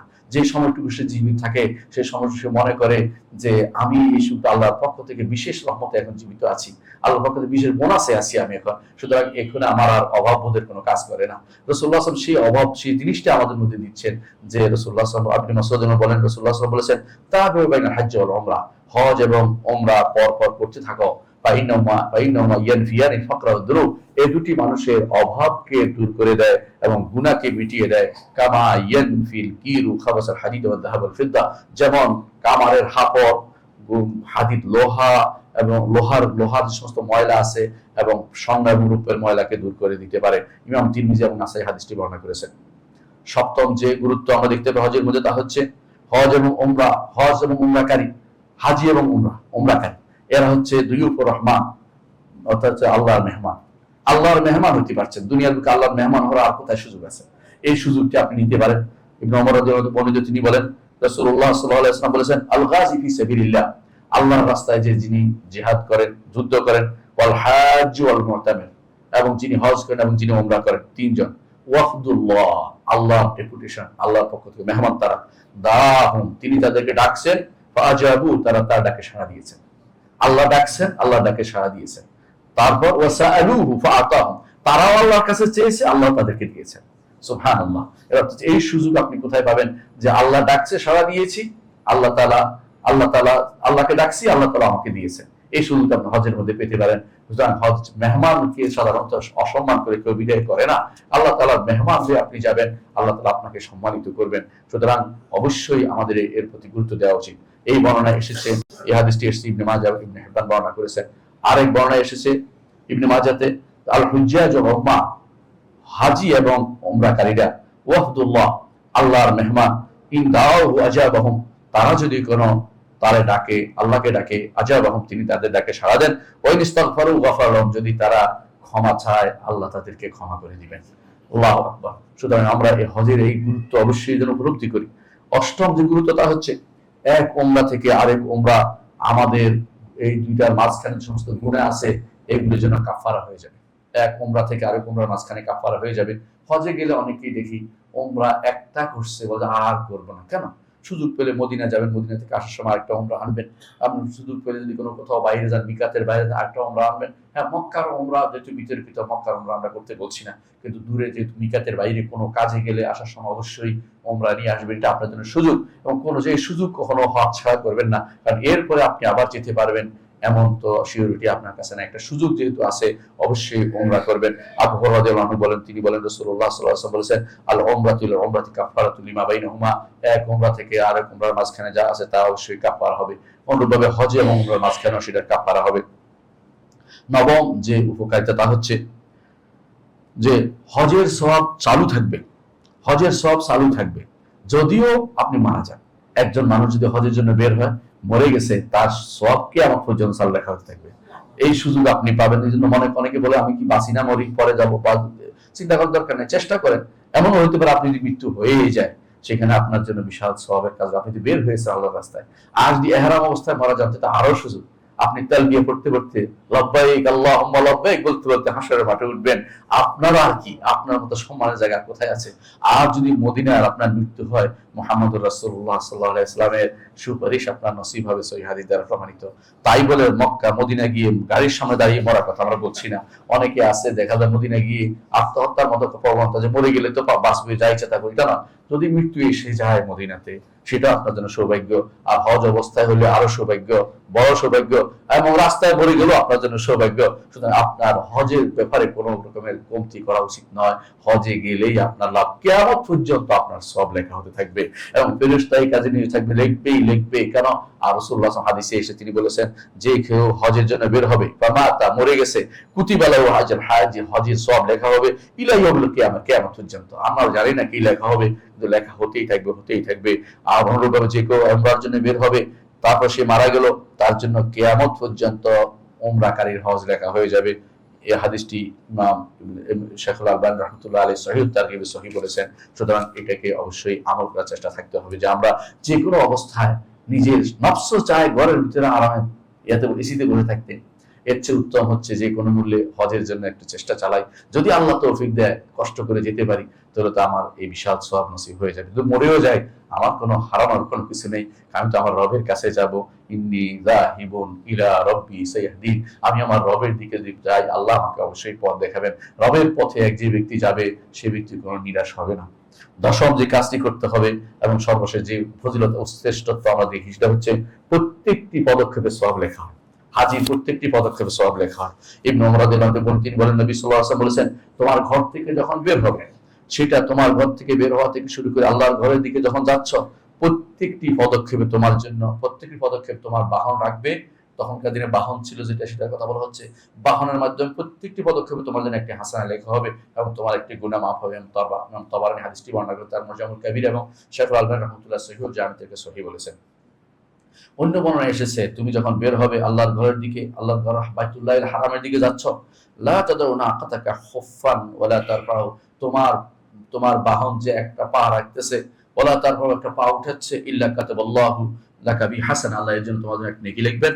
ওয়া হাত্তা আনকা খাতিয়া, তোমার গুনাহ মাফ করে দিবেন। ওয়া রাফা লাকা দারাজা, তোমার মর্যাদাকে উন্নীত করে, রাফা লাকা দারাজা, একটা মর্যাদা উন্নীত করে দিবেন। সুতরাং বোঝা গেল যে হজের আমি 10টা ফায়দা উল্লেখ করেছি, 10টা উপকারিতা উল্লেখ করেছি, যে এই হজ এটা যদি কেউ ভালো উপলব্ধি করতে পারি আমরা, অবশ্যই হজে আসলে আপনার ঘরে থাকা কষ্ট করে দাঁড়াবে। আপনার কাছে মনে হবে মানুষ সব নিয়ে যাচ্ছে আর আমি এখানে অভাগা ঘরে বসে আছি। আপনার যদি সম্পদ থাকে অবশ্যই হজের জন্য যাবেন। ওদের মতো হবেন না যারা তথাকথিত মুফতি সেজেছে। মুফতি সেজে কি বলে যে একবারের বেশি হজ করবেন না, একবার বেশি হজ করলে সৌদি সরকার টাকা দেওয়া হয়, তারা এই টাকা দিয়ে এই করে সেই করে। আপনার এই দায়িত্ব আছে, আপনার দায়িত্ব হচ্ছে হজ আল্লাহর জন্য করা। কে টাকা পাইলো না পাইলো এইটার দায়িত্ব আপনাকে দেয়া হয় নাই। আপনি যদি কোনো মনে করেন যে আপনারা খরচ করো, না খেয়ে শুধু রোজা রাখে থাকবো, তো খাবার নিয়ে যাবে, এত নিষেধ করা হয়নি, তাদের খাবার দিয়েন না। কিন্তু এটা না করে আপনি বলছেন যে একবারে বেশি হজ করা যাবে, এই ফতোয়া আপনাকে কে দিয়েছে? এই হচ্ছে শয়তানি ফতোয়া। এর মাধ্যমে আপনি আল্লাহর দিন থেকে মানুষকে দূরে রাখছেন, এর মাধ্যমে আপনার সওয়াব থেকে মানুষকে মুক্ত রাখছেন, এর মাধ্যমে বহু মানুষকে আপনি তাদের আল্লাহর ক্ষমা, আল্লাহ তাআলা জান্নাত থেকে তাদেরকে দূর রাখার এই ফতোয়া আপনি কোত্থেকে পেলেন? শয়তান এই ফতোয়া জারি করেছে এবং জাহেলরা শুধুমাত্র এটা প্রচার করে বেড়ায়। এদের এই সমস্ত ফতোয়া থেকে আমাদের দূরে থাকতে হবে। যত বেশি পরিমাণে পারবেন হজ করবেন। রাসূল বলেছেন তাবিউ বাইন হজ্জ ওয়াল উমরা, পর পর হজ এবং উমরা করতেই থাকো। একজন মানুষ আপনারা দেখেছেন পর পূর্ব আমাদের আগের লোকেরা যারা ছিল তারা কত বলছে 60টা হজ করেছে একজন মানুষ সারা জীবনে, কেউ বলছে 40টা হজ করেছে, 50টা হজ করেছে। এরকম বহু মানুষ আপনি দেখতে পাবেন ইমানদারদের মধ্যে। তখনকার সমাজে সবাই যে ভালো ছিল তা না, কিন্তু এত নিরাপত্তা ছিল তা না, তারপরেও তারা কষ্ট করে হজ করেছেন। আর আপনি এখন শুধুমাত্র রাজনৈতিক বক্তব্য বিবেচনা করে অমুকের সাথে অমুকের দেশে হজ করবেন এই বক্তব্য আপনি দিচ্ছেন। আপনি কি জানেন আপনি এই ফতোয়ার মাধ্যমে মানুষদেরকে আল্লাহর দিন থেকে দূরে সরিয়ে দিচ্ছেন, সব থেকে আপনি মাহরুম করছেন, জান্নাতের পথ থেকে তাদেরকে পথে আটকাই দিচ্ছেন। আপনার এর জন্য অবশ্যই আল্লাহর কাছে জবাবদিহি করতে হবে। এই শয়তানি ফতোয়া অবশ্যই আপনার কোনোদিন আমলে নেবেন না। সম্মানিত মুসলিয়ান ইকরাম, আমরা আপনাদের সামনে হজের গুরুত্ব নিয়ে আলোচনা করেছি। হজ্জে মাবরুর কিভাবে হবে এটা আলোচনা করতে গেলে আরেকটি খুতবা লাগবে। আমি আমার হাতে সময় নেই, সংক্ষেপে কয়েকটা কথা বলে দেব। 1 নম্বর, হজ্জে মাবরুর, মাকবুল হজ হচ্ছে দরকার। হজ করলেই হবে না, হজ তো কবুল করতেই হবে। হজ তো কবুল করতেই হবে। হজ কবুলের জন্য প্রথম শর্ত হচ্ছে ইখলাস থাকতে হবে, আল্লাহর জন্য হতে হবে। কার জন্য হতে হবে? আল্লাহর জন্য হতে হবে। কারণ আল্লাহ তাআলা বলেছেন ওয়ালিল্লাহি আলান নাস হিজ্জুল বাইতি মান ইসতাতা ইলাইহি সাবিলা। ওয়ালিল্লাহ, হজ কার জন্য হবে? আল্লাহর জন্য। আগে এই জন্য লিল্লাহি আনছে। আল্লাহ তাআলা লিল্লাহি আনার অর্থ হচ্ছে হজ যে করবেন মানুষকে দেখানোর জন্য নয়, শোনানোর জন্য নয়, হজের আগে খাওয়ানোর জন্য নয়, অমুক আমি তো বলতে পারি নাই, অথবা আসার পরেও কারো অন্তরের ভিতরে কি করে খুঁতি থাকে, মানুষ বলতে থাকে আপনাকে তো খুঁজছিলাম মক্কায় দেখি নাই। মনে তো মক্কায় গেছে প্রমাণ করতেছে। আমার সকালবেলা একজন আমার বলতেছে যে আপনাকে তো মক্কায় খুঁজছিলাম। আমাকে মক্কায় খুঁজছি, আমি তো এখানে আসি ভাই। মানে উনি যে মক্কায় গেছে এটা আমাকে বুঝাতে চাচ্ছে। আমি তখন চুপ করে যেতাম, কিছু বলার ছিল না আমার, যে আপনি তো এই কাজটা ভালো করেন নাই। আপনার আমল যদি কোনো আল্লাহর জন্য হয় আপনি লুকাইতে চেষ্টা করবেন, আল্লাহর জন্য হলে লুকাইতে চেষ্টা করবেন। সাল্লাল্লাহু আলাইহি একটা কথা বলতেন, কেউ যদি কোনো আমল আল্লাহর জন্য করে, আল্লাহ সেটা কবুল করে, তাহলে এই ব্যক্তি এটা প্রচার করে না, আল্লাহ তাআলা সেটা গোপন করে দেন, তাকে মাথার মধ্যে জাগ্রত করে দেন না। সে চিন্তা করে যে আমি এর চেয়ে ভালো কিভাবে করতে পারি। কিন্তু আল্লাহর জন্য ইখলাসের সাথে কাজ করা উচিত। প্রসার করা, আল হাজ লেখা, হাজী সাহেব লেখা, অথবা আমার হজ করে আসছি আমাকে মালা দিয়ে নিয়ে আসা, অথবা আমাকে নিয়ে একটা মিছিল করা, এই পদ্ধতি যারা অবলম্বন করছেন তারা হজে মাবরুরের পথে নাই। হজে মাবরুরের পথে গেলে চলতে পারে না। কারণ রাসূলুল্লাহ সাল্লাল্লাহু আলাইহি ওয়াসাল্লাম যখন রেকাবিতে পা রেখেছিলেন বিদায় হজের সময়, তখন তিনি বলেছেন আল্লাহুম্মা হিজ্জাতান লা রিয়া ফিহা ওয়ালা সুমআ। আল্লাহ, এমন একটা হজ চাচ্ছি যাকে দেখানোর কোনো প্রবণতা নেই, শোনার কোনো প্রবণতা নেই। চিন্তা করে দেখেছেন হজ্জে মাবরুরের জন্য কি দরকার? রাসূল নিজে শুরুতে এসে দেখিয়ে দিয়েছেন। হজ্জে মাবরুরের জন্য দেখাইতে পারবেন না, শোনাইতে পারবেন না, কি করছেন কাউকে বলতে পারবেন না, একান্ত রবের কাছে রেখে দেন, আপনার সেটা পুরস্কার সেখানে পাবেন। কতবার তোয়াফ করেছে তুই, অমুক কতবার করছে, কত শুয়ে আছিল আমি তোয়াফ করছি, এগুলো সবই হচ্ছে শয়তানের ওয়াসওয়াসা এবং শয়তানের কাজ। এগুলি কখনো বলতে যাবেন না। কে কি করেছে, কার একটা বারও হতে পারে আপনার 10টা বারের চেয়ে বেশি উপযুক্ত হতে পারে। সে একবার গেছে, তার ইখলাস এত বেশি ছিল যে আপনার 100 বারে সেটা কাজে আসে নাই, 100 বার তওয়াফ সেটা কাজে আসে নাই। অনেকে আছে বসে বসে এই আরেকজনের গীবত গাচ্ছে যে ও তো যাইতে পারে নাই, ও তো বসে আছিল ওখানে, ও তো হারিয়ে গেছিল। এগুলি বসে বসে গীবত, এগুলি কিন্তু কখনো ভালো কাজ হতে পারে। আল্লাহর জন্য হজটি করতে হবে 1 নম্বর কাজ। ইমাম ইবনে মাজাহ হাদিসটি বর্ণনা করেছেন যে রাসূলুল্লাহ সাল্লাল্লাহু আলাইহি ওয়াসাল্লাম বলেছিলেন আল্লাহুম্মা হিজ্জাতান লা রিয়া ফিহা ওয়ালা সুমআ। আমি একটা হজ করতে চাই যাতে রিয়ার কোনো কিছু নাই, সংমিশ্রণ নাই, শোনানোর কোনো সংমিশ্রণ নাই। দ্বিতীয় কাজ হচ্ছে মুহাম্মদুর রাসূলুল্লাহ সাল্লাল্লাহু আলাইহি ওয়াসাল্লামকে অনুসরণ করতে হবে। হজে আপনারা এখন মুআল্লাম হুজ্জাজ দিয়ে করেন, অমুকের বই দিয়ে করেন, বাংলাদেশের সরকারের পক্ষ থেকে যে বই আবিষ্কার হয়েছে ওটা দিয়ে করেন, অনেক সময় সেটা আপনার ইমানকে নষ্ট করে দেয়। মক্কাতে হজ করেছেন, তালবিয়া পাঠ করেছেন, মদিনা যাইয়া পড়তেছেন, দেখতেছি ওয়ালাউ আন্নাহুম যালামু আনফুসাহুম জাউকা ফাস্তাগফিরু ওয়াস্তাগফারলাহুম রাসূলুল্লাহ অপব্যাখ্যা করে এই আয়াতের, বলতেছে রাসূলের কাছে, বলতে রাসূল আমাদেরকে সুপারিশ, আমাদের সুপারিশ আপনি দিবেন। রাসূলের কাছে সুপারিশ হওয়া শিরক, রাসূলের কাছে সুপারিশ চাইলে শিরক হয়ে যায়। সুপারিশ আল্লাহর কাছে চাইতে হবে। কি বলতে হবে? আল্লাহ আমাকে, আমার নবীকে আমার জন্য সুপারিশকারী বানিয়ে দেন। এটা আপনি ওখানে যাই বলতে হবে না, এটা বাংলাদেশে বললে হবে বা স্পেন থেকে বললে হবে। অর্থাৎ ওখানে যাইয়া আপনি শুধু সালাম ছাড়া রাসূলুল্লাহ সাল্লাল্লাহু আলাইহি ওয়াসাল্লাম এবং রাসূলুল্লাহ সাল্লাল্লাহু আলাইহি ওয়াসাল্লামকে সাক্ষ্য দিবেন আশহাদু আন্নাকা আল্লাহু তাআলা, এর বাইরে অন্য কিছু চাইতে পারেন না। আল্লাহ ছাড়া কারো কাছে কোনো কিছু চাওয়া জায়েজ নাই। যেটা মৃত মানুষ যদি হয়, অথবা যদি যদি অর্থ বলছে জীবিত আছে, দুনিয়ার জীবনে জীবিত না, তিনি আখিরাতের জীবনে জীবিত। আখিরাতের জীবনে জীবিত সাথে দুনিয়ার জীবনের কোনো মিল নেই। এই জন্য এটার সাথে এটা সম্পর্ক নেই। রাসূলুল্লাহ সাল্লাল্লাহু আলাইহি ওয়াসাল্লাম কিছু বলা যাবে না, তাকে শুধু সালাম দিতে হবে, সাক্ষী দিতে হবে, তার ছাড়া তিনি যে মানুষের কাছে রিসালাত পৌঁছিয়েছেন সাক্ষ্য দিবেন। আর কি করবেন? আর আপনি আবু বকর ওমরকে সালাম দিবেন, সেখানেও আর অতিরিক্ত কিছু বলতে পারবেন না। তারপর চলে আসবেন আপনি এবং তাদের জন্য সওয়াবের দোয়া করে চলে আসতে পারবেন, কিছু চাইতে পারবেন না। সুপারিশ চাইলে আপনি ঈমান হারা হয়ে গেছেন। এতদিন যে হজ করেছেন, হজটা বাতিল হয়ে গেছে আপনার। অথচ এটাই শিক্ষা দেওয়া হচ্ছে। বাংলাদেশের যে বইগুলি আছে বেশিরভাগ এটা শিক্ষা দেওয়া হয়। বিশেষ করে যদি কোনো সরকারি ভাবে যে হজের বইটা বের করেছে, হজ উমরা, এটা যদি কোনো আপনি পড়েন তো আপনি শিরকের মধ্যে, আর এটার মধ্যে আজে বাজে কথা দিয়ে ভর্তি করে দেওয়া হয়েছে। অমুক চক্করের দোয়া, তমুক চক্করের দোয়া। আপনাকে শিক্ষা দিল এই সমস্ত জিনিস চক্করের দোয়া। আপনি শুধু আল্লাহর কাছে মন থেকে যা বলবেন সেটা আল্লাহ তাআলা শুনবেন। যে জিনিস আপনার মন থেকে বের হয় নাই সেটা কোনো কবুলের কোনো সম্ভাবনা নেই। সুতরাং আপনাকে মুহাম্মদ রাসূলুল্লাহ সাল্লাল্লাহু আলাইহি ওয়াসাল্লাম অনুসরণ করতে হবে। হজের মাঠে কি করতে হবে যেটা জানতে হবে, আরাফার মাঠে রাসূল কি করেছেন এটা আপনাকে খুঁজে নিতে হবে। তিনি মিনাতে কি করেছেন, মুজদালিফায় কি করেছেন, আরাফায় কি করেছেন শুনে নেন। অমুক তমুকের বক্তব্য থেকে মুহাম্মদুর রাসূলুল্লাহ সাল্লাল্লাহু আলাইহি ওয়াসাল্লাম বক্তব্য আপনার জন্য উত্তম হয়, সেটা করলেই শুধুমাত্র আপনার হজ্জে মাবরুর হবে, আপনার হজ্জে মাবরুর হবে না। রাসূলুল্লাহ সাল্লাল্লাহু আলাইহি ওয়াসাল্লাম বলে দিয়েছেন, লিতাখুযু আন্নী মানাসিকাকুম, আমার থেকে হজ শিখে নাও, লাআল্লা আলকাকুম বাদা আমি হাদা, হতে পারে এই বছরের পরে তোমাদের সাথে আমার আর সাক্ষাৎ হবে না। আর হয়নি, রাসূল সেই বছর দুনিয়া থেকে পরের বছর দুনিয়া থেকে চলে গেছেন, পরের বছর হজের আগেই তিনি দুনিয়া থেকে চলে গেছেন। সুতরাং রাসূলুল্লাহ সাল্লাল্লাহু আলাইহি ওয়াসাল্লাম 2 নম্বর শর্ত। 3 নম্বর শর্ত হচ্ছে উত্তম অর্জন, উত্তম হালাল অর্জন, হালাল টাকা দিয়ে করতে হবে।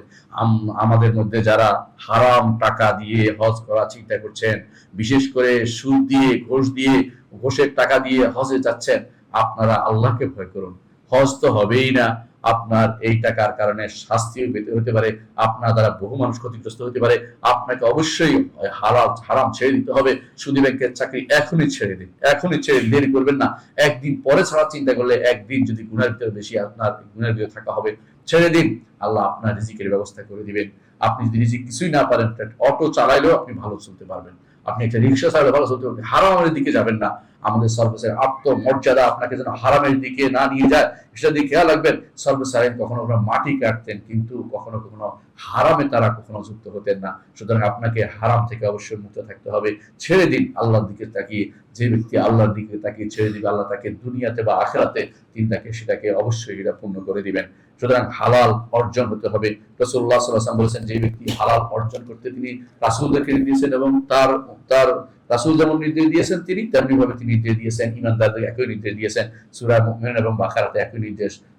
যে নির্দেশ হালাল অর্জন করে খেতে বলেছেন, ঈমানদারকে একই কথা বলেছেন। তারপর বলেছেন, কিছু মানুষ আছে যারা লম্বা সফর করে, হজের সে লম্বা সফর আর কিছু নেই। তারপর কি করে? ইয়ামুদ্দু ইয়াদাইহি ইলাস সামা, আল্লাহ আল্লাহ ইয়া রাব ইয়া রাব বলতে থাকে। আর রাসূলুল্লাহ সাল্লাল্লাহু আলাইহি ওয়াসাল্লাম বলেছেন, তার খাবার হারাম, পানীয় হারাম, শরীরটা গঠন হয়েছে হারাম দিয়ে, তার দোয়া কিভাবে কবুল হবে? হারাম দিয়ে আপনি হজ করতে যাবেন না, হালাল টাকা দিয়ে হজ করে যাওয়ার চেষ্টা করুন। 4 নম্বর যে কাজটি করুন হজের মধ্যে, আপনি অবশ্যই খাবার খাওয়াবেন, নিজে খাওয়াবেন, আশেপাশে গরিবদেরকে খাবার খাওয়ানোর চেষ্টা করুন। যদি আপনার সামর্থ্য থাকে, খাবার খাওয়াতে পারেন না, উত্তম কথা তো বলতে পারেন, উত্তম কথা তো অন্তত বলবেন। অথচ আপনার সামনে একজন পড়েছে, কালো মানুষ, আপনি তাকে কাইল্লা করে গালি দিলেন, অথবা কোনো অমুকে আফ্রিকানরা এটা করে, অথবা অমুকের এটা করে, সমালোচনা করতে থাকলেন, এটা কিন্তু আপনার গুনাহকে বাড়িয়ে দিবে, হজ থেকে হজে মাবরুর হওয়া থেকে দূরে রাখবে। এই জন্য বেশি বেশি করে আপনাকে রাসূলুল্লাহ সাল্লাল্লাহু আলাইহি ওয়াসাল্লাম জিজ্ঞাসা করেছে উত্তম 12 হজ মাবরুর কোনটা? তিনি বলছেন উত্তম কথা বলা এবং খাবার খাওয়ানো। 5 নম্বর সালাম, সালাম প্রসার করেন। আপনি মানুষের মধ্যে সালাম প্রসার করুন। সালাম দিয়ে অর্থে সালামও দিবেন, শান্তিতেও রাখবেন, অশান্তি তৈরি করবেন না। তত বেশি পারেন ছাড় দিবেন। মানুষ যাচ্ছে ছাড় দেয়, আমি একটু পরেই যাই, কোনো কিছু নষ্ট হয়ে শেষ হয়ে যায় না। শুধু আরাফার মাঠে ঠিক মতো থাকতে বাকি সময়গুলো আপনার পরেও করতে হয়, কিন্তু আরাফার মাঠে যদি রাতেও যান আপনি, তারপর আপনার হজ হয়ে যাবে, কিন্তু মানুষকে কষ্ট দেয়া অনুমোদিত নয়, এটা আপনার খেয়াল রাখতে হবে। রাসূলুল্লাহ সাল্লাল্লাহু আলাইহি ওয়াসাল্লামকে জিজ্ঞাসা করা হয়েছিল যে হজে মাবরুর কোনটা, তিনি বলছেন সালাম, খাওয়ার এবং সালাম বিনিময় করে। আহমদ হাদিসটি বর্ণনা করেছেন। রাসূলুল্লাহ সাল্লাল্লাহু আলাইহি ওয়াসাল্লামকে জিজ্ঞাসা হয়েছে মা বারুল হজ, হজে মাবরুর কোনটা, ষষ্ঠ যেটা সেটা হচ্ছে রাসূলকে হজে মাবরুর কোনটা, তিনি বলেছিলেন যে আল হাজ্জু ওয়া তাজ্জু, তালবিয়া, তালবিয়া বেশি বেশি করা, লাব্বাইক আল্লাহুম্মা লাব্বাইক বেশি বেশি পড়া। আমাদের সময় দেখা যায় অনেক মানুষকে সারাদিন বসে থাকে, গল্প করে, বাইরের গল্প, এমনকি কেউ কেউ এমন সব গল্প করে যেগুলি এগুলি গীবত ছাড়া কিছুই না, কিন্তু তালবিয়ার মুখ দিয়ে বের হয় না, তালবিয়া শিখেও না, জানেও নাই। এদের দ্বারা হজে মাবরুর কিভাবে নসিব হবে? সপ্তম যে কাজটি করতে হবে সেটা হচ্ছে জবাই করা চিন্তা করতে হবে, হাদি দেওয়ার চিন্তা করতে হবে। হাদি থেকে বাঁচার জন্য কত রকমের ফন্দি আটে, অথচ একটি হাদি রাসূলুল্লাহ সাল্লাল্লাহু আলাইহি ওয়াসাল্লাম বলেছেন হাদি হতে পারে বারুল হজ, হজে মাবরুরের একটা কারণ। আপনি কেন হাদি থেকে বাঁচার জন্য এই পদ্ধতি ওই পদ্ধতি অবলম্বন করবেন? হাদি সাহেব বলে আমার বাড়িতে কোরবানি হচ্ছে, আমি এখানে কোরবানি কেন দিব? কোরবানি আর হাদি এক জিনিস নয়। কোরবানি হচ্ছে সম্পদের উপর আসে, হাদি আসে হজের কারণে। দুটাকে এক করে ফেলে যারা করছে তারা বিভ্রান্তিতে লিপ্ত রয়েছে, এদেরকে বুঝাতে হবে যে না, এটা ঠিক না। হাদি হচ্ছে আপনি হজ এবং উমরা একই সফরে করেছেন, এই জন্য আল্লাহ প্রতি শুকরিয়া আদায় করে একটা এখানে আপনাকে একটা দিতে হবে, হাদি জবে করতে হবে। হাদি জবে করে আপনার হজে মাবরুর হওয়ার একটা লক্ষণ রাসূলুল্লাহ সাল্লাল্লাহু আলাইহি ওয়াসাল্লাম বলেছেন। অষ্টম যেটা করতে, অষ্টম কাজ হচ্ছে সাঈদ ইবনে জুবাইর রাহমাতুল্লাহি আলাইহি তাকে জিজ্ঞাসা হজে মাবরুর কোনটি, তিনি বলেছেন হজে মাবরুর হচ্ছে কাফুল লিসান, জিহ্বা ধরে রাখা, অর্থাৎ কথা বলার ক্ষেত্রে হাজারবার চিন্তা করা, এটা কি আমার পক্ষে যাবে না বিপক্ষে যাবে।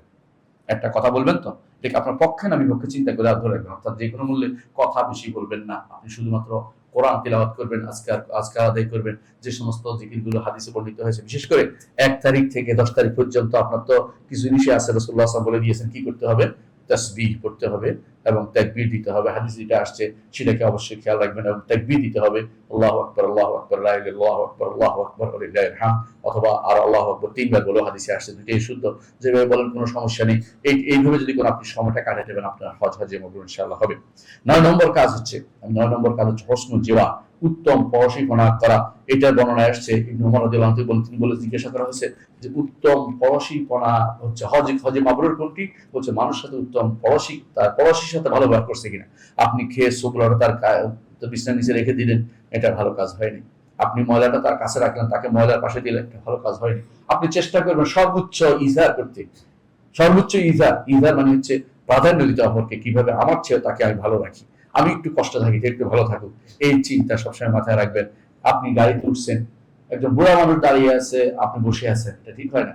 আপনি চেষ্টা করবেন তাকে বসাইতে, আপনি একটু দাঁড়িয়ে থাকতে, কিচ্ছু হবে না। কতক্ষণ লাগবে এই সময়? বিশেষ করে মক্কা থেকে মিনা আরাফাতে যাইতে হয়তো সর্বোচ্চ আপনার জন্য 2 ঘন্টাই লাগলো। 2 ঘন্টা দাঁড়ানো আপনার দেশে কখনো কখনো আপনার এর চেয়ে বেশিও দাঁড়ান, তাহলে বোঝা যাচ্ছে এই সময়টা যদি আপনি ইচ্ছা করতে পারেন হজে মাবরুরের একটা সুযোগ আপনি পেয়ে যাবেন।